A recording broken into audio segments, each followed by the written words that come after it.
And those are the most common type of portal hypertension that we see. And then we have the post-hepatic portal hypertension, which the poster child for that is basically Budd-Chiari syndrome, when there's basically occlusion of the veins that are carrying blood away from the liver of patients in right-sided heart failure. So one of the biggest procedures we do with patients with portal hypertension is basically a TIPS procedure, basically creating a shunt between the patient's IVC or hepatic vein directly through the liver into the portal vein. And basically, if you look at the way we do this procedure, again, it's basically a 2D image where we're looking at it and we're basically trying to get a needle from the upper vein in the hepatic vein all the way down into the portal vein. And this can be very difficult in some scenarios, but we're able to get it done in most patients. So this is one of the patients that we did during the peak of the COVID era. It was a 26-year-old male who had a 5-month history of abdominal pain, distension, and jaundice. And basically, he had been bleeding excessively and he's been transfused with blood multiple times. By the time we met him, he was completely cachectic. He was at last suit at that time. They basically told him the only way to basically treat this condition now is get out of the country. However, a radiologist did a scan on him and decided that, and basically discovered that he had an abnormal connection between his hepatic artery and his portal vein. So he had something called an arterioportal fistula. And from this arterioportal fistula, basically developed because he had a small aneurysm in the hepatic artery, which basically ruptured into the portal vein and developed this chronic fistula. And as you can imagine, the portal vein pressure normally is less than about 15 millimeters of mercury. While the arterial pressure in the normal person is usually about over 120 systolic. So as you could imagine, basically pouring arterial pressure into the portal vein, that's why this patient has portal hypertension. So this is basically pre-hepatic portal hypertension because it's not the liver that's diseased, it's the vessels before the liver that's diseased. So basically what I'm showing on this CT scan essentially is, this is the abdominal aorta here, right? And this is the celiac artery. You can see that the celiac artery is basically about the size of the abdominal aorta, about the same size. And that's because there's basically blood being pulled into the portal vein. And basically you then have this big portal vein aneurysm, right? Because now there's arterial pressure flowing into the portal vein. And if I play this next image, you will basically see that big portal vein that I talked about again, an aneurysm that's ruptured. And then again, the left hepatic artery that's gone into that portal vein that's feeding the whole problem, right? And again, in this patient, this is a problem that only takes about 15 to 20 minutes to solve, but you have to understand the diagnosis and also be able to have the tools to treat him. So basically, this is an angiogram from the celiac artery, and you're going to see basically blood coming into the celiac artery, and that's that left hepatic artery that basically then goes into the aneurysm and feeds that big portal vein fistula. And this is another shot from basically this, you can see again big aneurysm going into that portal vein fistula. And basically all we have to do in this patient again is place a bunch of nylon coils to basically occlude that left hepatic artery. And this patient went from being in the hospital for 5 months, bleeding every day, requiring multiple blood transfusions, to being able to go home in about 3 days. Now, this is a post-op CT. These are the coils replaced. They have this strong metallic artifact, which is normal in this situation. But you can see that portal vein aneurysm that was filling with contrast before is not filling any longer, and that's where that aneurysm is. And this patient, this was done in 2019, 2020, somewhere in the COVID era, and this patient is thriving today because he was able to get that intervention. So renal transplants are done a lot in Nigeria, right? And now I think about 200 transplants, or even more, are basically done in Nigeria. And there's a lot of centers doing these transplants. But one thing that's common that we still know is that a lot of these transplants are still not done by local surgeons. About 80% of these transplants are still done by surgeons that are coming from outside of the country to Nigeria, right? And in any transplant center in the world, transplant centers are typically supported by interventional radiologists because we know that they can get a lot of complications in these cases. And when they get complications, someone has to be able to take care of it. So we've been able to plug that hole that's existed for a while in this transplant patient. So this is one of them, right? So this patient was basically bleeding after transplantation. And they did a CT scan, and you can see this is the kidney here, the transplanted kidney. And you see this big ball here that's not supposed to be there. Normal artery, big ball. And basically that's a pseudoaneurysm. And what a pseudoaneurysm is basically a tear in a vessel, and it's leaking blood, and it's going to continue to leak. And If you do nothing about it, the patient would basically pass away from excessive bleeding. And again, this is not a problem that you can solve surgically, because this patient will have a big hematoma when you go into the belly surgically, and there's no way you can basically discern that pseudoaneurysm from the hematoma, so it's very, very difficult to solve surgically. So you can see in this patient, basically, we've gone into an artery in the groin, we've basically gone into the aorta, we've been injected, and this is the common iliac artery, this is the transplant artery, right? And from the transplant artery, you can see there's a hole there, basically forming this big ball that the yellow arrow shows you, which is the pseudoaneurysm. So we have two goals here now. We have to, one, stop the bleeding, and secondly, it is very, very important that this patient that has spent a lot of years waiting to get a transplant is able to we're able to salvage that transplant, right? And we have tools such as covered stents. So in this case, what we did was we basically got a wire across where the pseudoaneurysm was and placed a covered stent basically through the renal artery. Again, to stop the bleeding, and we still salvage the transplant, and renal function got better in that patient. This is another transplant patient, about the same story. Hemorrhagic shock after transplant. Big pseudoaneurysm in the pelvis. Kidney now shows hydronephrosis because of all of this hematoma. And again, these are very sick patients because they're in the peritransplant period. Now, this is a bit different than what we just saw, because in this case, this is the transplant artery here, right? This is the tear. The tear is actually in the external iliac artery in this patient. And this is the big pseudoaneurysm that's basically filling here. Now, again, the goal, make sure blood continues to still go down the leg, make sure the transplant is salvaged, blood is still going into the transplant, and can we stop the bleeding at the same time? And again, we get across the pseudoaneurysm. And remember, we have to salvage this artery, so we have to perfectly place a stent graft across the pseudoaneurysm, but also do not occlude the renal transplant with the same stent graft. So we have to take a very short stent graft in this case, and also keep the internal iliac artery open, which is that artery that is going down. And we're able to place and you see, this is before, basically, blood basically pouring out into that sac. And then after we place the stent graft, you see that basically with the stent graft there now, no blood pouring into that sac, and all the vessels are open. And this is another patient that did very well with the transplant. Another case of a transplant problem now, this is not a patient that's bleeding, this is a patient that has poor graft function after transplant. And in those cases, basically, you're looking to see if an artery is injured or if there's not enough blood getting to the transplant. So they did an ultrasound and basically said there's not enough blood getting to the transplant, meaning there's a proximal graft artery stenosis, meaning the connection between the external iliac artery and the graft artery are basically significantly narrow. So again, we took this patient to angio, right? And you can see basically injecting the external iliac artery, all we see is a stump of the transplant artery and nothing basically going to that transplant. So what we did was we found a way to get a wire across that stump, got across the stump, put in the wire, and then again, put in a stent, in this case a non-covered stent, because we're not bleeding, so we don't need to cover an artery, a non-covered stent across that area to basically get blood back to the transplant. And again, this is another transplant that survived because of the intervention. And as you can see, this is the external iliac artery. You see that basically blood coming into the transplant and the classification of the transplant there. And this was before. You can see that when we're injecting, there's no blood getting to the transplant.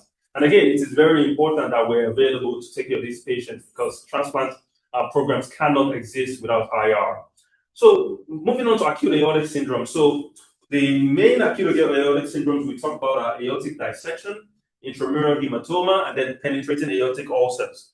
And basically, the most common type is basically the acute, the aortic dissection that we see the most in most cases, and basically usually secondary to a tear in the intima of the wall of the aorta, which leads to blood entering the wall and propagation of that blood, which can then lead to basically bleeding out. All right. Now, it's very important that we also understand the basic classification for aortic dissections, the acute aortic syndromes, right? And this is being debated as to when do we stop type A and when do we stop type B. But basically, the debate is basically essentially over. Anything from the ascending aorta, from the aortic root to the right brachiocephalic artery is basically a type A dissection. Anything beyond the brachiocephalic artery is a type B dissection. So for type A dissection, they typically will go to surgery for repair. For type B dissections, it is very, very difficult to operate on these patients, so you cannot take them to surgery. So basically, the option for those patients are basically something called thoracic endovascular repair, which I will talk about. And this is just an example of an intramural hematoma, which is basically secondary to bleeding in the base of the vasorum, basically on the same spectrum of aortic dissections. This is basically penetrating aortic ulcer, which is the third part of acute aortic syndrome, where basically this is the normal aorta, and then you have this big ulcer basically coming off of the aorta in this case, which can cause a problem and bleeding. So when things really get bad is when these aortic dissections basically bleed. Just before I came here, I was told about a patient in Abuja that has aortic dissection, that's a type A and a type B, and has a big hematoma within the left chest, just like this patient, right? So this is our index patients in Nigeria. This was again during the peak COVID era when patients couldn't fly out, and this was a 53-year-old man at that time that was presenting with acute chest pain, had a type B dissection. So basically, you can see that basically we come through the patient's arm, come into the brachiocephalic artery, through the radial artery. Basically, now we're in the aorta, ascending aorta.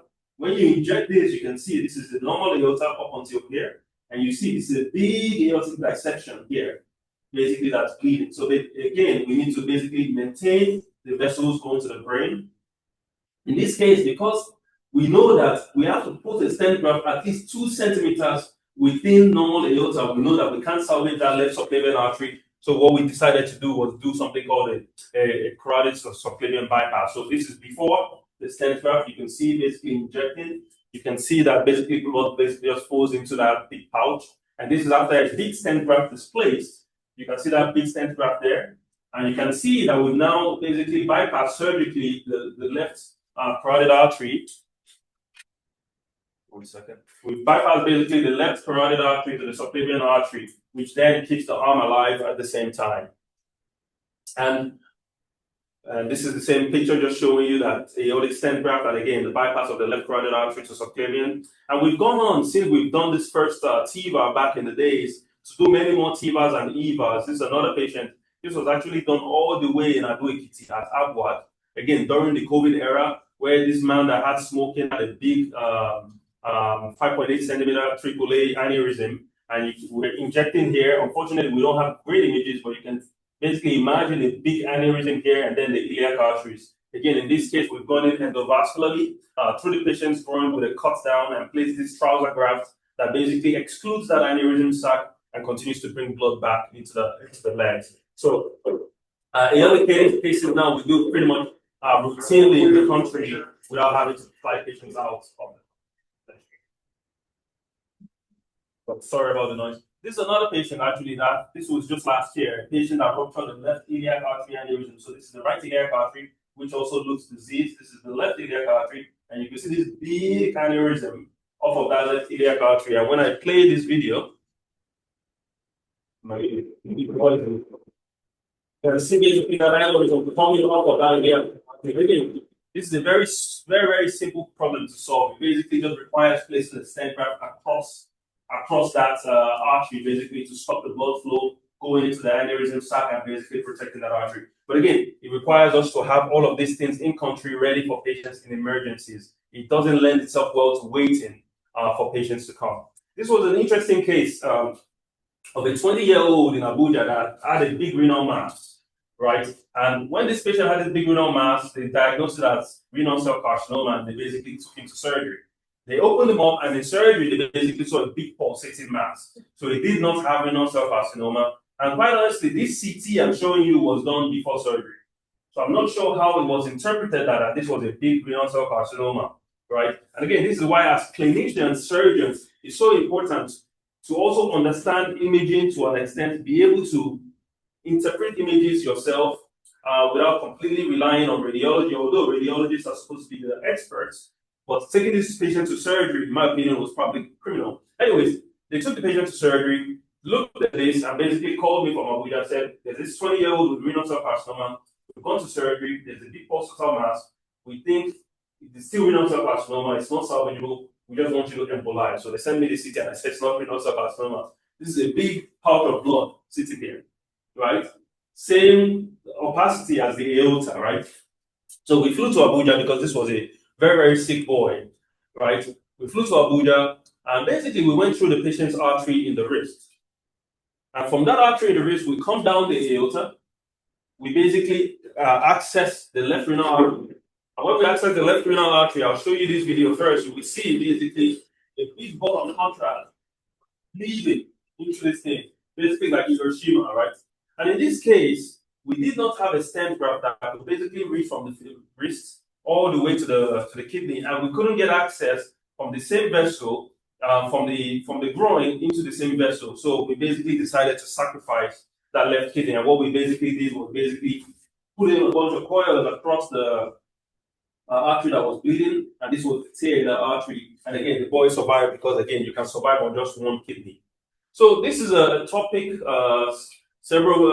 topic that we're very passionate about these days. We started offering cerebrovascular interventions in Nigeria for the last about 4 or 5 years now, and so we have 2 different types of stroke. We have hemorrhagic stroke, and then we have ischemic stroke. Right? When it comes to hemorrhagic strokes, cerebral aneurysms, brain aneurysms.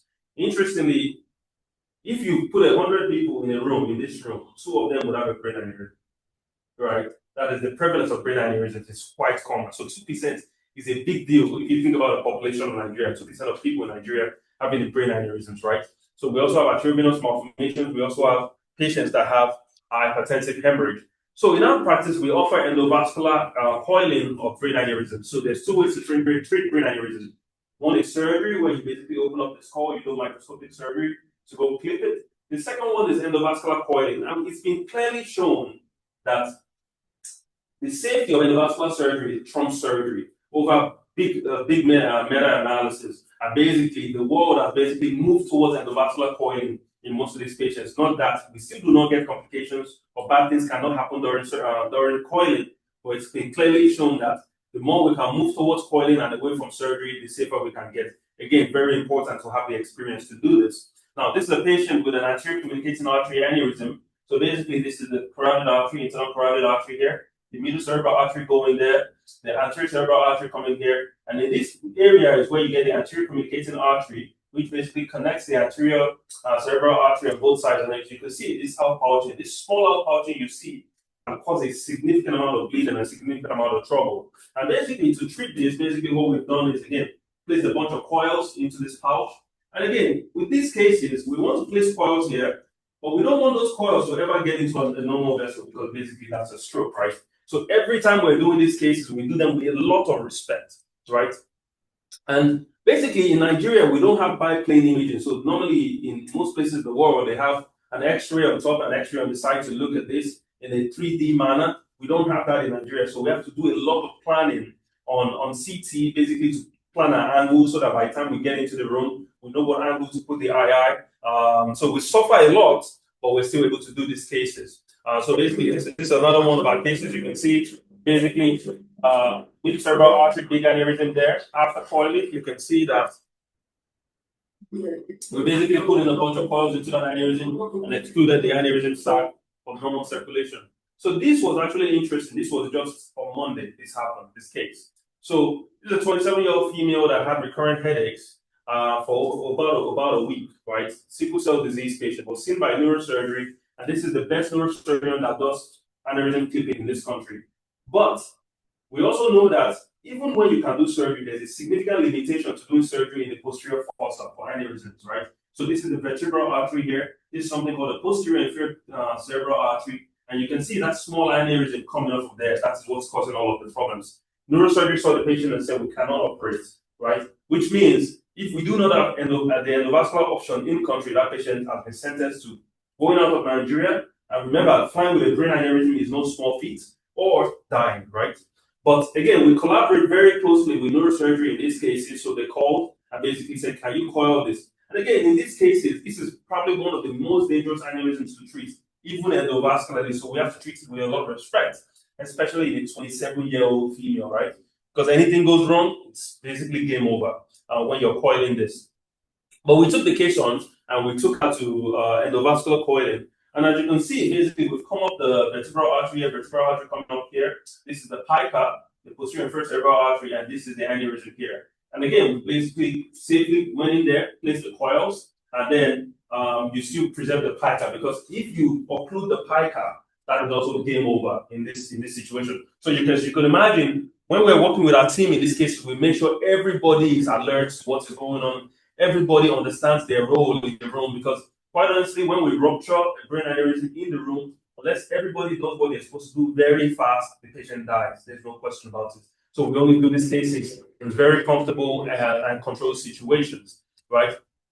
This is another thing we've taken on in Nigeria recently. So patients with carotid cavernous fistula, and these are usually abnormal connections between the carotid artery and the cavernous sinus. So the cavernous sinus is the venous pouch in the brain, and the artery is not supposed to be ever connected to the vein. But in patients that are in motor vehicle accidents or high impact trauma, they will sometimes get this tear in the carotid artery that will then start to fill the cavernous sinus. So basically called a carotid cavernous fistula. And the symptoms you will typically see in these patients, typically the direct carotid cavernous fistula, hostile proptosis, chemosis, elevated intraocular pressure, diplopia, ocular bruit. And in some patients, if the fistula is coming back enough, they can then get something called cortical venous reflux, which can then cause brain bleeding. But most importantly, if you do not act on these patients very fast, they go blind, because the intraocular pressure is just so high and they cannot tolerate it for very long. So this is one of our patients, a 26-year-old male that had a motor vehicle accident in December of 2025, and basically had progressive proptosis and chemosis, blindness, debilitating throbbing headache, eye pain, cognitive decline. And the reason he started having cognitive decline, I will show you later. But you can see, basically, you can see this is the sphero-ophthalmic vein. You can see how big it is. This is cavernous sinus there. And the right and left cavernous sinus basically filling with blood in the arterial vein. So we know that this is a bad fistula. Now the reason he started to have cognitive decline is that he also has significant cortical venous reflux, because you can see basically on display is all of this signal within the brain, because there's so much pressure that's coming back from the veins into the brain. So again, we took him to angio, and this is the angio. Now we've done the angio, we've seen the carotid artery, we've seen the tear in the cavernous sinus, and we see this big fistula that's basically feeding into the cavernous sinus. So the goal in these cases is basically, and I'll just show you the angio here, basically artery pouring into cavernous sinus. Remember, the brain is not getting a lot of blood, and you also see a lot of coming down the reflux in the veins. Again, injection, which is a big sphero-ophthalmic vein going to the eye, a lot of basically venous reflux and venous hypertension in the brain, and the venous reflux and the venous hypertension is what causes the symptoms in this patient. So what is the goal of treatment here? Again, the goal of treatment is occlude the fistula, make sure blood remains to the brain, and we don't cause a stroke in this case, right? So we're coming from the groin. The goal is basically to get a microcatheter into that venous pouch, right? Fill the venous pouch with a bunch of coils, but coils enough and almost never enough to treat these things. And then after the coils, we start to inject glue. And this glue is specifically designed for this purpose. And the glue basically interdigitates along the coils, basically to stop blood flow. And that's what we've done here. You can see that this is pre-embolization. This is the carotid artery. This is the fistula, feeling. You don't see a lot of the brain because a lot of that blood is pouring into the fistula. This is post-procedure. You can see that the fistula is occluded. There's blood going to the brain, and there's a lot more blood filling the brain. And you see that again on this video. Basically, carotid artery, fistula not filling, and a lot of filling in the brain. And again, this patient did excellently well over the weeks. You can see this is before week 1, week 2, week 3, week 5, and week 7. And basically, we know that it's already lost vision in that eye. You cannot reverse that. But basically, we completely solved this throbbing headache, the significant eye pain it was having. His cognition got better. The venous reflux in the brain got better, and it's doing much better now. Even though it doesn't have vision in that eye, it still has vision in the other eye. This is another complementary case. In this case, this patient had an arteriovenous malformation. So it's a 40-year-old female with chemosis for a decade and with progressive symptoms, with left eye pain and throbbing and debilitating eye pain again. As you can see, this is not a normal person's eye, right? You can see that there's a lot of chemosis here, there's a lot of proptosis of the eye, and this patient was basically just completely miserable. And this is the CT scan of the patient, in which you can see the eye is basically completely popped out on that left side. There's this arteries and veins in here that are not supposed to be there, and basically again, enlargement of the ophthalmic vein, basically draining that area. So again, we know that we have abnormal connection between an artery and a vein. So basically, this is the angiogram for this patient. Basically, this is the ophthalmic artery, basically going there. And basically, when you inject the ophthalmic artery, you see this big nidus, and then you see the venous varices. And you should see that on this video now. And basically, you basically see a lot of venous reflux coming down from the ophthalmic artery into the pterygoid plexus and going down the jugular vein. And again, the goal here, these patients, because the fact that a lot of this fistula is being fed by the ophthalmic artery, we consented her that if we do this procedure, she's going to go blind in that eye, right? Although she still has some vision, but there's no way to basically salvage vision in this case. So basically, again, we've gone in with a microcatheter, we basically accessed into where the nidus is, and the goal here is basically to completely close the connection between the artery and the vein. And then we basically use a liquid embolic material to basically inject into that nidus. And we inject into the nidus. And in this case, we thought we were done. Then we started injecting the carotid artery again. And there's something called the infralateral trunk. This vessel almost is never seen, right? The only reason we're seeing this vessel now is because we've now occluded the ophthalmic artery. And basically, this is now taking over the fistula.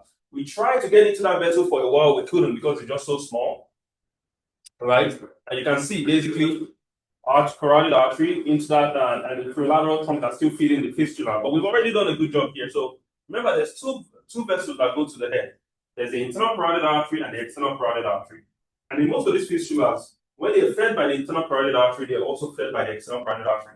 So we went into the external carotid artery. We saw that the fistula was being fed by the infraorbital branch of the maxillary artery, and also the frontal branch of the superficial temporal artery, and we were able to treat both of those. By the time we were done, we had basically caused 80 to 85% reduction in flow, and we still were not able to treat the infralateral trunk. But we decided to stop because at that point there was nothing to do. So again, this is the before picture of this patient. Even with treating, we're just getting down to over 85% of the flow. We solved the headache problems, the proptosis got better, the chemosis got better, she was able to go back to work, and basically her symptoms have progressively gotten better even after this 3 weeks post-op picture, and we've not had any recurrence of the fistula. And now this is something I'm very passionate about, the fact that time is brain, right? Time is brain because when you basically have a stroke and you start to lose brain tissue, the faster you get to the hospital, the faster you do something for these patients, the easier it's going to get, and the chances that the patient will do better. So it's very important that everybody understands what the symptoms are of stroke, and understand that once you have symptoms of stroke, you're basically race against time, right? And a lot of patients have stroke, they have stroke in small vessels, but we have a group of patients that have strokes in large vessels, either the internal carotid artery or the middle cerebral artery, and this is one of those patients. Had a stroke, we did a CT scan, and the CT angio, we see that the middle cerebral artery on the left side is normal, but you can see there's an acute cutoff of the middle cerebral artery on the right side. And this is a patient that is a candidate for something called mechanical thrombectomy, where we go into the artery to remove that clot immediately. And if we can remove that clot fast enough, these patients can do well, right? This is another patient with left middle cerebral artery occlusion. Again, the angio basically shows occlusion, no blood will get into the left side of the brain. This is post-procedure, basically removing that clot with suction thrombectomy or something called a stent retriever. We restored blood flow to that part of the brain. And you can see, basically, this is before in this patient, basically blood not getting to the left side of the brain. This is after.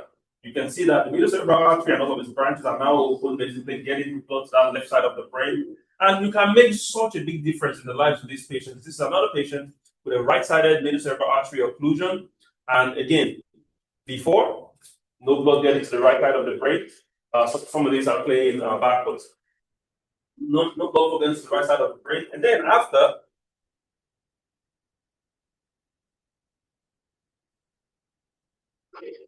you can see basically, again, we've restored blood flow to the right side of the brain. And what difference are we making in these patients, right? Remember that when you block the middle cerebral artery feeds so much of the brain, a big part of the brain, right?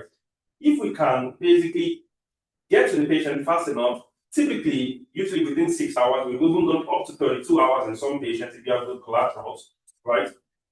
We can save a significant amount of the brain. So in this patient, for example, this is a post-op CT 2 days later. This is what the patient was supposed to lose, this volume in red. This is what they actually lost in yellow, right? And that is such a significant difference in making sure that a person's quality of life can get better. And the modified ranking score, which is what we look at, in basically how patients are doing are still pretty. This hand for me, sir. So this is just an example of one of Move this hand for me. Move this hand. Move this hand. This is when it presented. I want you to also move your leg for me. Move this leg. Move this leg. No? So this is the same patient the next day after thrombectomy. All the way up. And you can see basically that function is restored, right? And you should imagine it's only a 55-year-old male that is a productive member of society. You basically completely take him out of being productive in society, completely take him out of independence if you leave him with that right-sided hemiparesis. But again, it's a patient that did very well, given the fact that he presented very early. So most of the cases I just showed you is from a consortium called the Lagos Center for Endovascular Neurosurgery that basically is composed of neurointerventional radiologists. It's composed of me, the interventional radiologist. We have neurology as part of us, neurosurgery, and we treat a bunch of conditions now, and we continue to add to the armamentarium of what we can deliver in Nigeria. And this is the last case I'm going to leave with. This is a 36-year-old female. This is not a neuro case. 36-year-old female that was on hemodialysis for a very long time.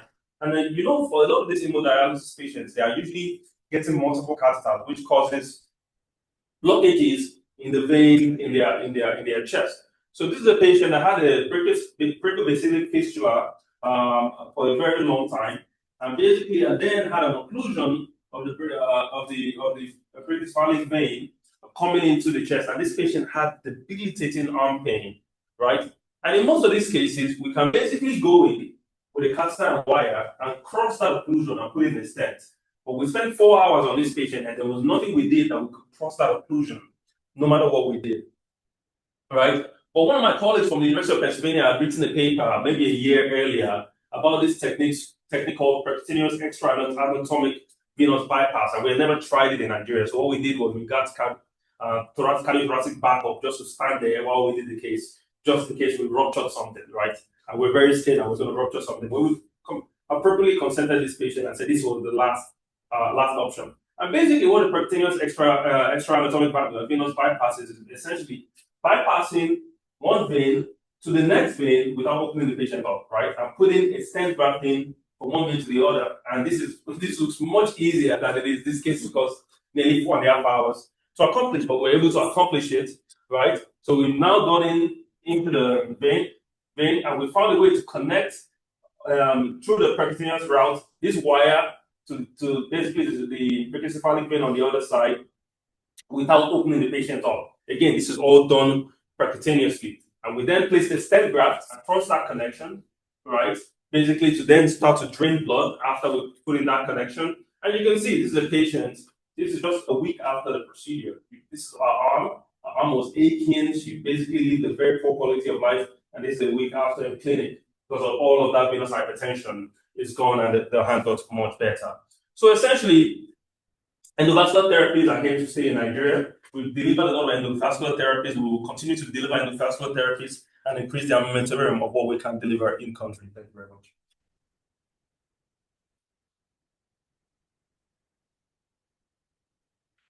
Thank you very, very much, Dr. Ninalowo, for that amazing. Even I am wowed, and I feel like I want to go back to residency to just get my skills up. But thank you very much for that.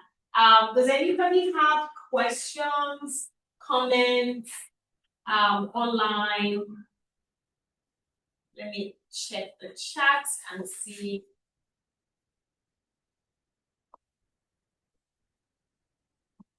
For those who are online, please check the chat. Can you please do us a favor and fill the attendance? The link is a Google Doc, or Google link rather.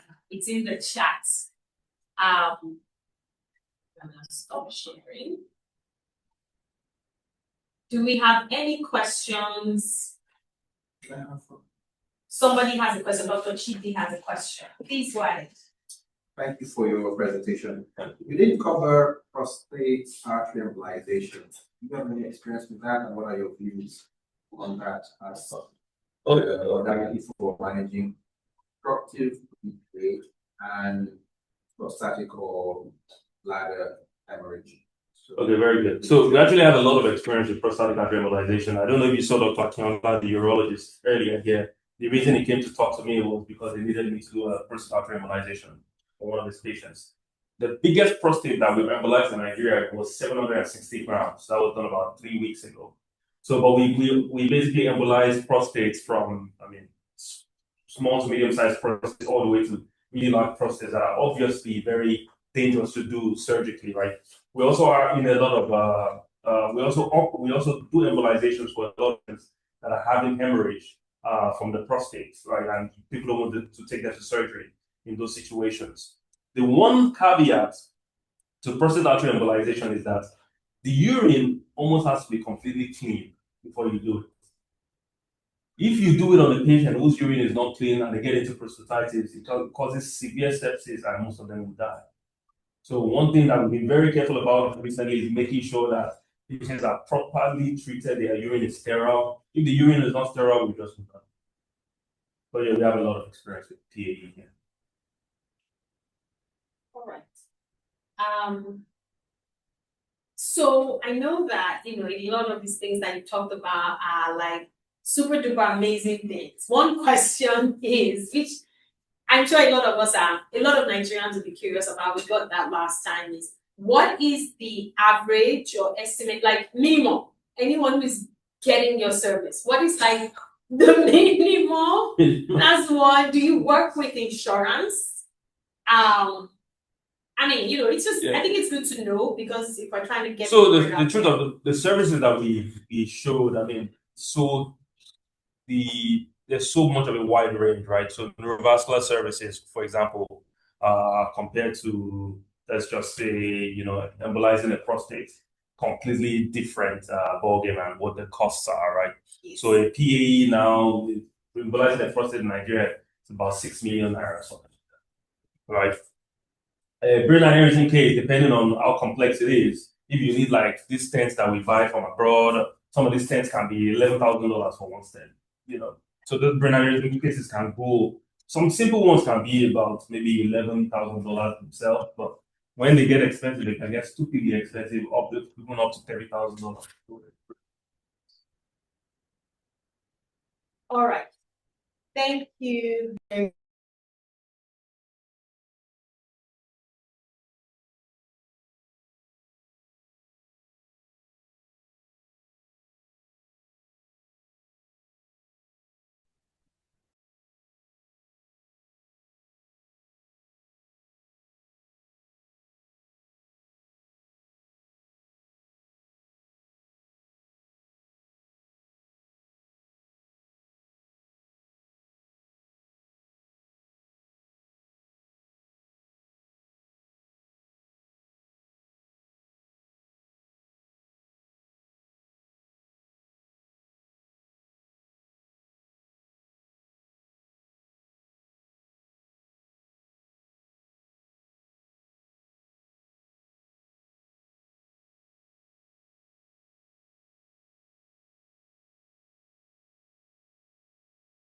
Acute vascular injury disease. But one thing I always say to everybody,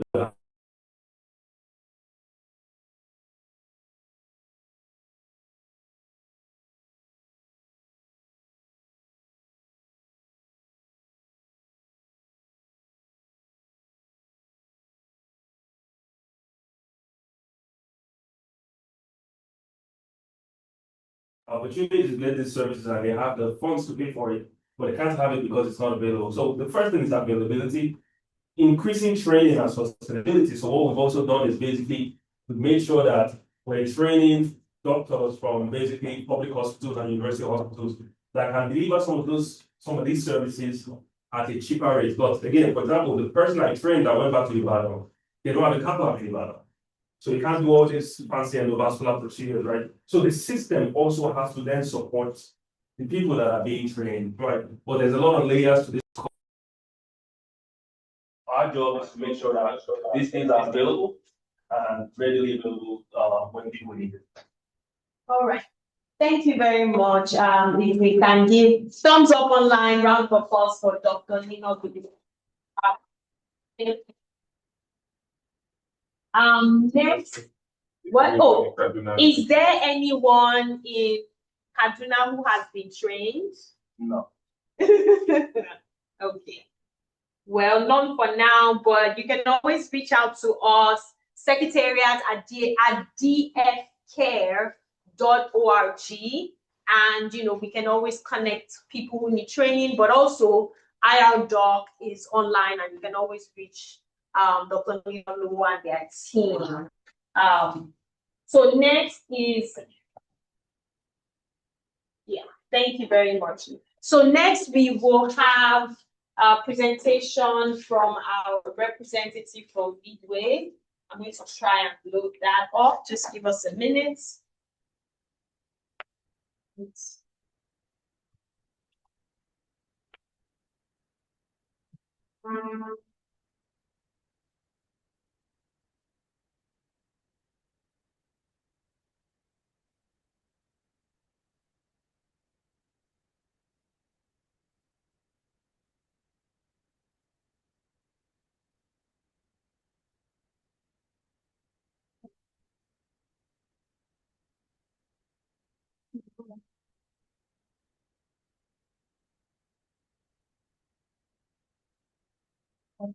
I don't know. You can try, or you would join this.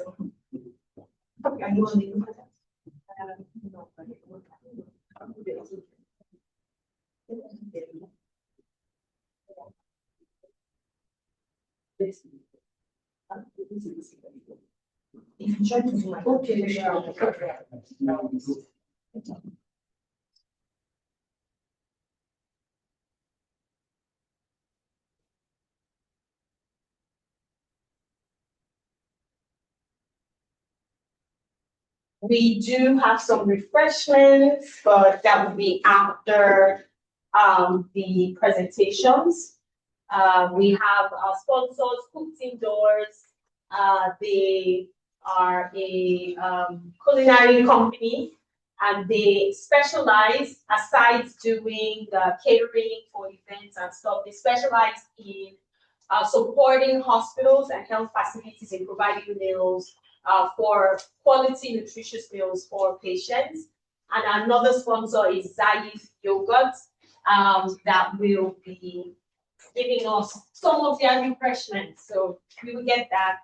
Sorry to those online.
So this is here.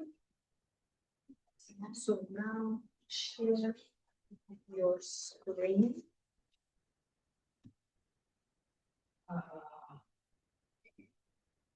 Okay.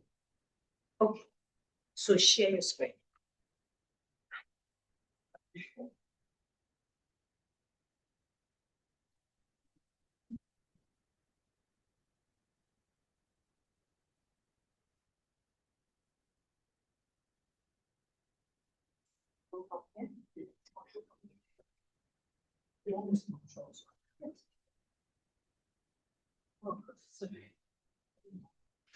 Just because you have things like more. Okay, so good afternoon, everybody. My name is Ninalowo, and I work with LEADWAY Assurance. So thank you very much for the presentation, and thank you as well for having us. And really, what we're just going to discuss today is just about professional indemnities. Just as doctors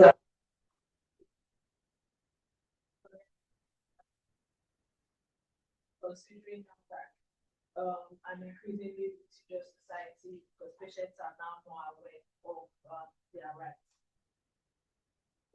Basically, this is just an outline of the content. I'll just do a brief overview of LEADWAY, of our corporate principles, our financial strengths, and just different things that we do, and then go into the core of the presentation. So in terms of our corporate profile, our mission is to be a service provider of choice. We want to bring insurance as a risk management tool to the consciousness of everybody, adding value to clients and other stakeholders in an efficient and reliable manner. And in terms of our vision, we hope to be, or we aim to be, a leading insurance company and non-banking financial solution provider in Nigeria, leveraging on our strategic capabilities in other selected markets. So we're pretty much in every sector of industry as it were, aside from banking. And our core value hinges on an acronym we call ISCORE, which is basically integrity, service, customer focus, openness, respect for the individual, and excellence. Just an overview of LEADWAY as a corporate organization. We've been in business for 55 years. We have a strong financial base, and we have branches spread across Nigeria. We have over 300 employees in the branches nationwide. And in terms of business, we have different business services that we offer: general insurance, life insurance, health insurance, asset management, pretty much everything you need apart from banking. We are here for it. And our financial strength at a glance. In terms of our insurance revenue, we have recorded a revenue of over 200 billion. We pride ourselves in ensuring that our clients get paid their claims on time. We've paid over 100 billion in claims. In terms of our assets, we have over 1 trillion in that, and all the other information, all the numbers that they have said. So we can move fast. And over the years, or let's just say in the past 5 years, cumulatively, as the claims are growing, we've paid, I'll say between 2020 and 2025, we've paid about 137 billion in claims. So these are some of the clients that we offer services to, offer different insurance products to, ranging from different sectors: manufacturing, healthcare, oil and gas. Just basically any industry you can think about, LEADWAY's partner. So now, basically based on the policy that we're discussing today, we have a policy that is called Healthcare Professional Indemnity, and the policy is pretty much tailored for everybody in the healthcare profession.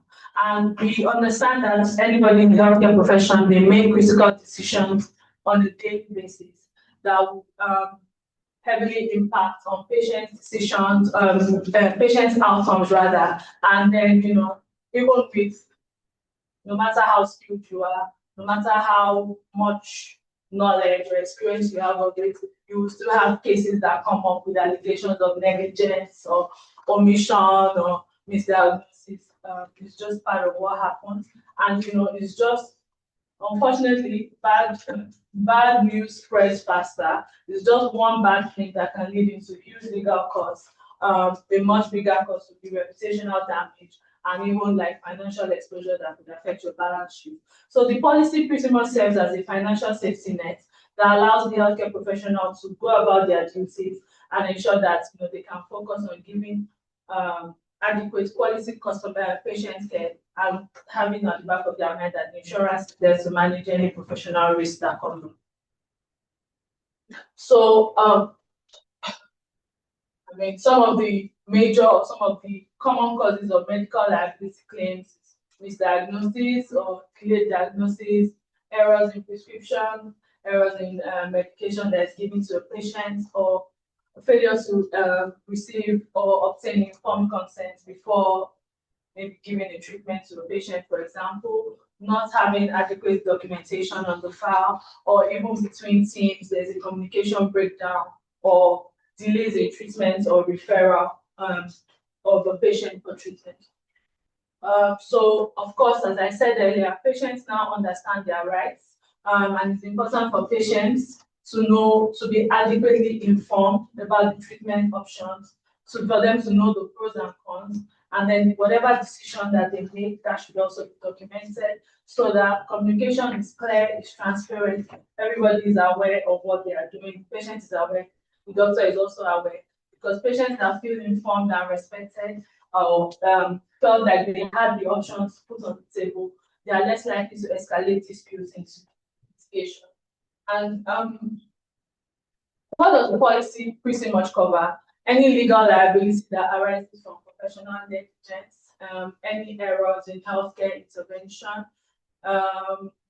defense costs that is associated with covered claims, mistakes in judgment and diagnosis, and of course there's vicarious liability from ancillary staff that support, so nurses, maybe lab attendants, lab or lab personnel, or any other medical support staff. So what the policy will not cover, of course, fraud or dishonest acts, any intentional misconduct, anything that has to do with contractual obligations, and liabilities that may be suited or should be suited under another policy that will not necessarily sit under a professional indemnity. So, for example, a third-party liability, like a patient is coming to the hospital, for example, and the cleaner is mopping, and there's no sign on the floor, say, or wet floor, and the person trips and falls. That's not a professional indemnity because it wasn't like the doctor prescribed something wrong, the person got injured or property damage just coming to the person. So that will be covered under the policy that we call third-party liability and not professional indemnity. So in terms of claim reporting, what we just always say to our clients is just make sure as soon as the loss occurs or as soon as you can notify, it's very important to notify on time, just so that everybody is aware of what's happening. Any medical records, any evidence, just make sure everything is preserved.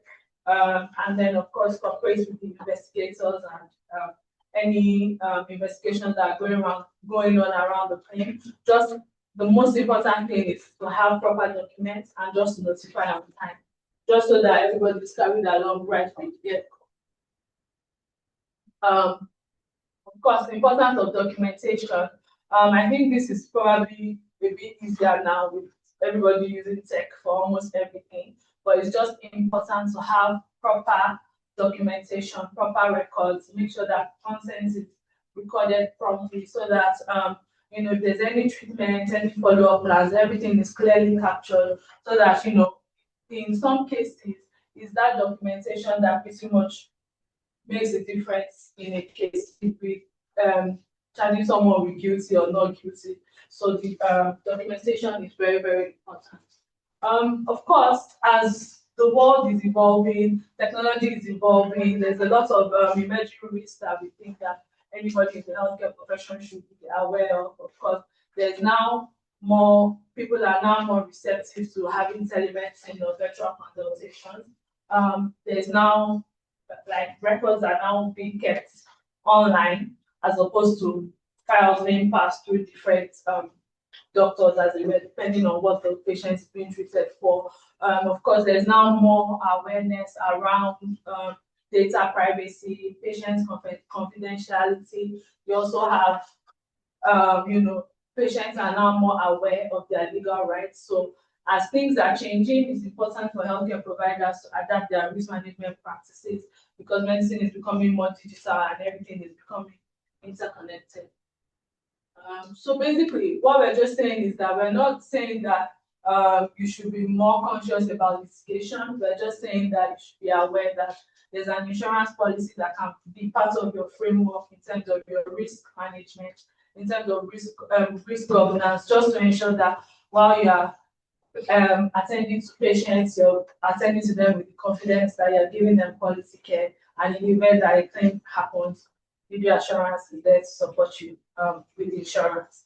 So that's that, and just a quick, just in terms of the customer journey, in terms of if a client decides that they're going to go ahead, it's just the process. Once you engage with us with the information, like the size of your hospital, the number of beds you have, or the number of doctors that you work with, or the number of professionals, their experience, how long the hospital has been in operation, things like that. We get all that information, the liability limits you think you may be exposed to. After we do all the assessment, then we provide a quote that will let you know the premiums, the terms and conditions that we attach to the quote. Once we've negotiated and finalized that, and the premiums are paid, we issue your policy documents, and then you are covered, and we're there for you, ongoing management, and if there are any claims, we are there to support. In terms of claims, once we receive a claim notification, we register claims within 4 hours, and then, of course, based on any investigation, adjustments, some claims are open for a long time, especially when it involves the courts. Once all of that, sometimes depends on the loss, depends on what the claim is about. Once that is concluded, investigation, adjustment, and we have seen that this is what we are closing out as a settlement, send the settlement offer.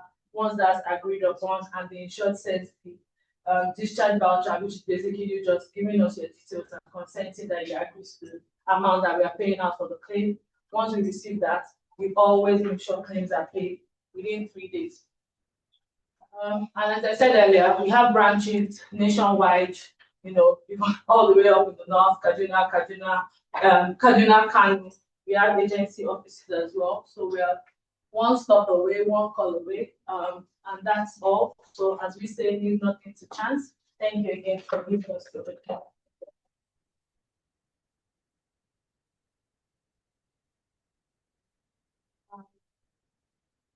Thank you very much to Ms. Iwola for that presentation. Again, it's very important that as professionals we protect ourselves and our practice. Patients do have a right to seek redress when they feel aggrieved or dissatisfied, and sometimes the repercussions go beyond even just the offending person. So if you think, oh, I'm a great doctor, they will just look at the file, and anybody whose name has entered that person's file is going to get called. And you will have to explain that for the rest of your career. And sometimes you did everything, but you're just named in a lawsuit and you're liable, and you just have to pay up, and that's it. So this is not a reflection of our practice as individuals or as hospitals, but it is just as you have health insurance, because malaria is not going to announce, right? It's the same, or you have third-party insurance because somebody is going to drive crazy and then you have to repair somebody's car. It's the same way that as professionals, we need to protect ourselves and protect our practice. We don't want to now go and have to take some loan to pay off a patient and then ruin your practice and career that you've worked God knows how many years for has gone, sideways. So if anybody has any question for Ms. Iwola, we will take questions around the professional and medical practice indemnity. All right.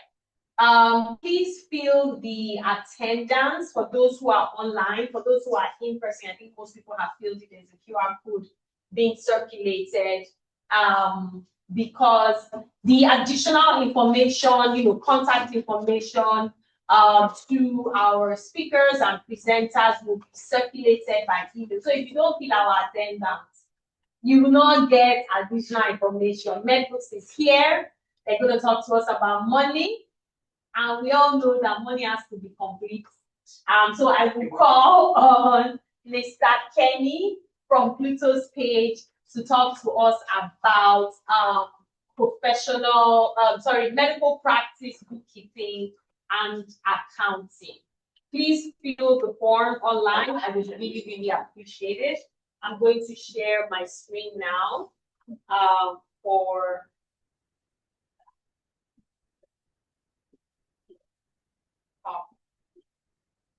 here.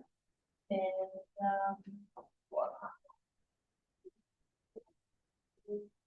oh, wait, I'm sharing another screen. Pardon me. Sharing the form.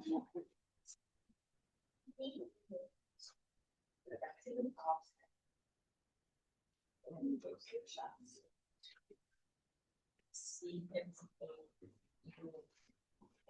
All right, so. So then I click here.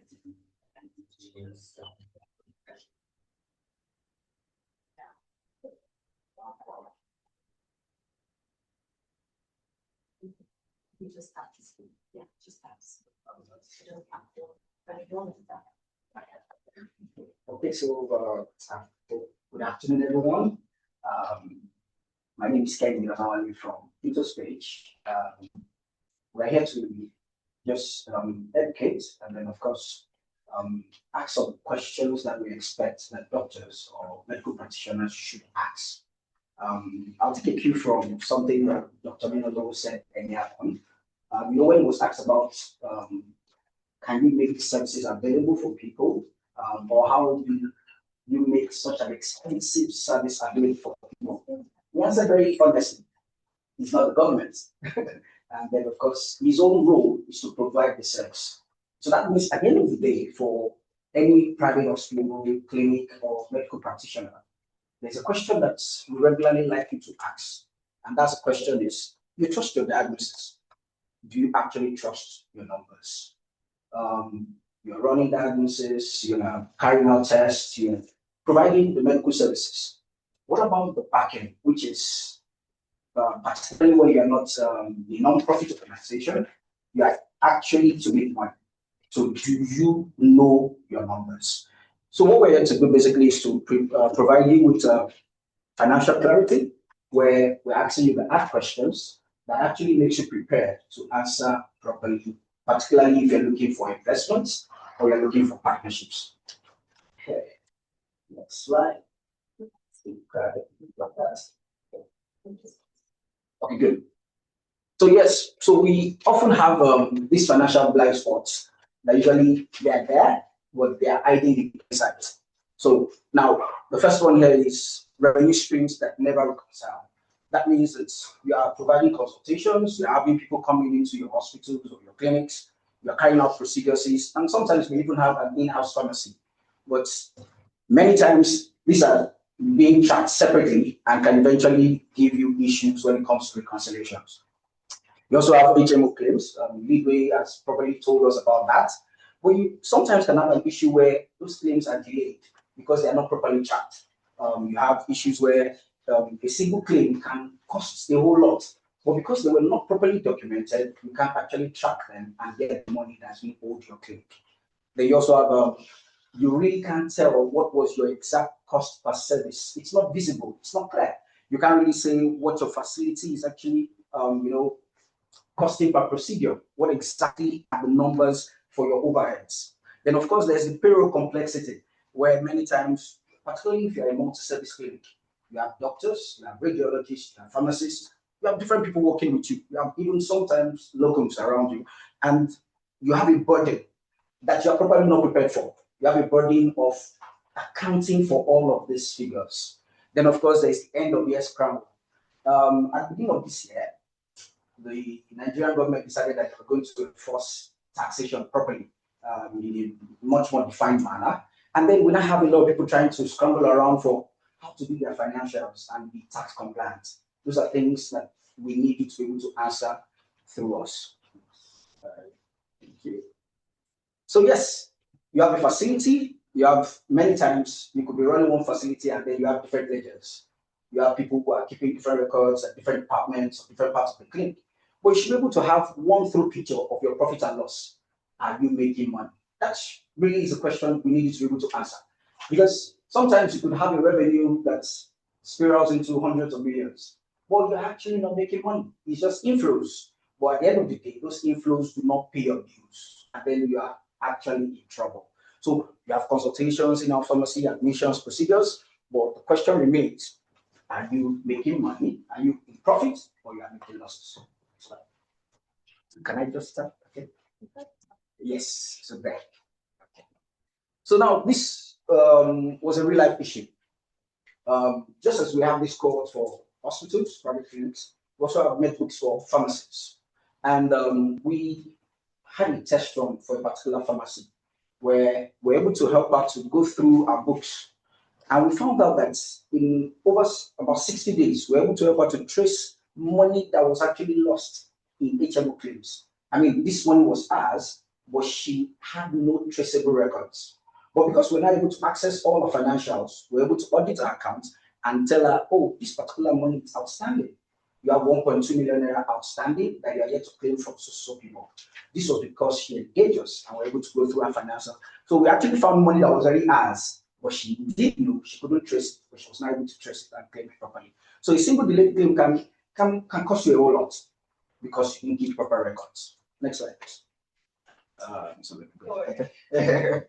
Okay. So now, two more blind spots worth naming. There's a payroll complexity. You have quite a number of people on your staff list, maybe full-time staff or contract staff. So you have doctors, nurses, lab techs, admin officers, and then a mix of different people.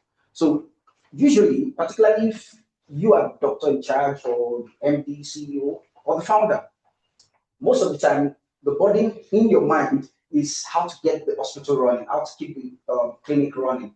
But it's money that really keeps the ball rolling, because I mean, something as simple as if you don't have enough money to cater for the overheads, you can't keep the lights on, you can't carry out some procedures. And that usually is what comes in with your payroll complexity. I'll take a bit of a cue back to the pharmacists we work with. We had an incident where we also engaged someone, and then we found out that she was actually overpaying her staff because, according to her, on a weekly basis, she was making in the excess of about 2 million per week. Then, by the time we did the check and balances for her, we found out that yes, you were having 2 million coming in, but about 2.2 million was going out in expenses. Then she actually thought that, so, I mean, because of course, what we do for you also is that we interpret the data we actually get for you.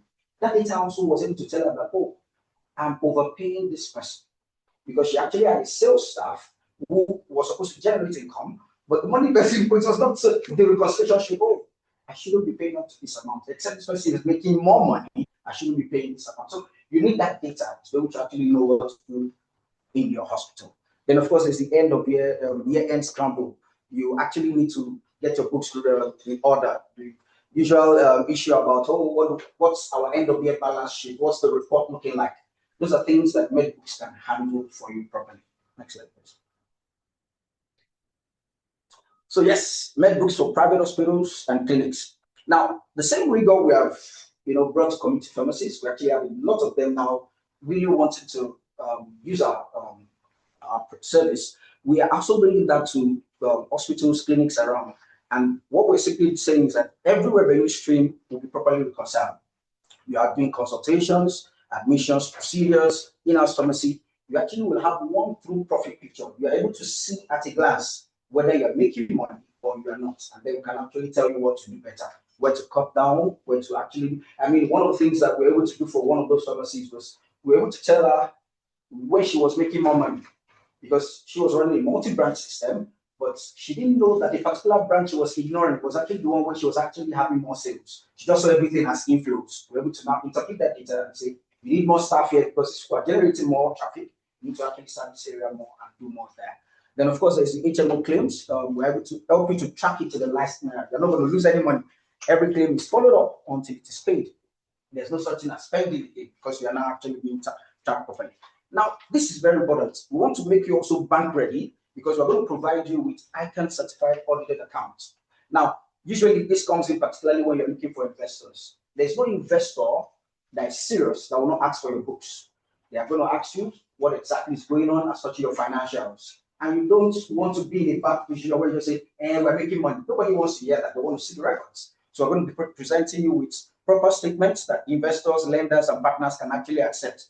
And then, of course, you can build from there. You don't have to be scrambling for reports at the end of the year. Then, of course, we're going to make you full tax compliant. There's a company income tax, there's the value-added tax, there's the payee, and then, of course, the withholding tax. Each of these things are going to be filed correctly for you when you start subscribing to MedBooks, particularly because this can become a bit of a hassle for you. Now, FIRS, which is now called NRS anyway, they usually want to come to you by surprise. but you won't be caught by surprise if you're already ready for that. So by using our services, you are going to be tax compliant, your company income tax filed exactly when it should be. Then, of course, if you need to be paying the VAT, then your payee and then your withholding tax properly filed as at when. There'll be no, something about Nigerian system is we like the fire brigade approach. FRS is not here. No, with MedBooks, we know how to do that because we're going to make sure that you file it on time. Next slide, please. So how does it work? Simply a consistent routine. We're going to give you consistency. We're going to ensure that there's no fire brigade approach to your business. There's order, there's structure. And then, of course, we start with you onboarding with us. In the process of onboarding, we simply will come to your facility. We'll learn what you're doing, your systems, your revenue streams, your current records. Helps us to know what exactly you need. Because we have a physical and digital approach. That means we have an in-house person that's going to come to you, a bookkeeper, who's going to come to check your records and show that these are the things that are going on, these are the things you need properly. Then, of course, the weekly or bi-weekly basis, we can, depending on the kind of subscription you apply for, come with a dedicated bookkeeper, reconciles your records, tracks your HMO claims, and flags anything unusual. Like I mentioned earlier on, we also don't just give you data and dump it at your doorstep. We interpret those data for you and say, oh, this is a red flag. Something is going on, something is missing here, this is not proper, that's not proper. Then, of course, you also get monthly reports and then an annual audit and tax. This is very important because this is going to be done by professionals, it's going to be ICAS certified, and you're always going to be compliant. So yes, I mean, everyone who listened to Dr. Ninalowo should have been wowed. I was wowed. So yes, clinical excellence gets you noticed, but financial clarity is what gets you funded. You don't just want to be excellent at your practice as a medical practitioner.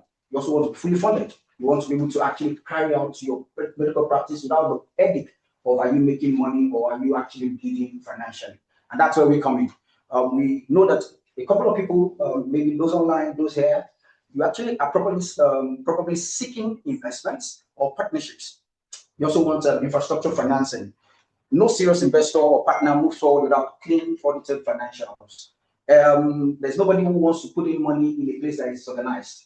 So that's why you need MedBooks. We're going to help you to put organization into your system, and we're going to make sure actually tax compliant and investor friendly. Anybody who wants to partner with you knows what exactly they're getting into, and they know how profitable you are. So yeah, MedBooks doesn't just clean up your books; it makes your facility investment ready on your own terms, in your own timeline, and there's not going to be any scrambling or any fire-good approach. It's going to be decent, orderly, structured, and clean to read. Next slide. So we're ready where you are. There's no pressure. I know asking you to quickly drop $1 million now. We'll collect it if you have it now anyway. That's just joking. But we want to have a conversation with you if you can. Just after this presentation, we have people in the room who can educate you, can have conversations with you, answer your questions. Just simply book a 15 minutes. It's free. Financial check with us this week. It can be today, it can be anytime next week. It's exclusive for those in this particular cohort. So free financial health check. We want us to talk to you about your numbers. We want us to go through what is going on as such your bookkeeping. We want us to do something as such your financials. Anything there is, please feel free to talk to us, engage us, and ask questions. Thank you so much. Thank you very, very much to Mr. Kenny for that insightful and very, very precise presentation. Again, money makes the world go round. Money makes everything go stay afloat. You know, when Dr. Ninalowo said all that amazing dazzling thing, the first question I asked was, how much did that cost, right? Yeah. So the money has to be complete for everything to continue to work, for him to continue to do this amazing work. For those online, again, please feel the attendance. We will share the contact information and the discount code, the free check code for those who have attended this session for Pluotos Page for you to be able to have your books looked at and see what how they can support your organization and work with you. And same also, we will share with you the information. Do we have any questions online in the room? Do we have any questions from anyone? All right, let me stop sharing. Stop sharing. All right, in the absence of any questions, again, I'm just going to make a quick mention of, for those who missed it, our sponsors today, LEADWAY Assurance. We had Miss Eniola make a presentation to us. MedBooks by Pluotos Page. We also have Cooked Indoors, where they're a catering company and they specialize in medical and health facility catering for staff and for patients. And we have Zaif Yogurt that are also providing refreshments for us and supporting us today. So we will definitely be, 1 minute. We will be sharing the link and the recording on our YouTube channel. Please follow us on all our social media pages, and we will share this on our YouTube channel. The link will also be disseminated to everyone. Thank you very much for attending. It's now time for those of us on this side to go and get some refreshments. You guys can hang on if you want. I'm kidding. But thank you very much for your attendance. We really, really appreciate you spending your Saturday afternoon with us. We hope to bring more of this for you. This is July, so August, September, October. In October, we will have another in-person session. But before October, we will have 2 sessions. The next theme is maternal and child health. So we'll be bringing you 3 series with, women's health, maternal health, pediatrics, pediatricians, and all the amazing things that our members are doing on there also. So thank you very much, and signing out from here. Have a lovely day.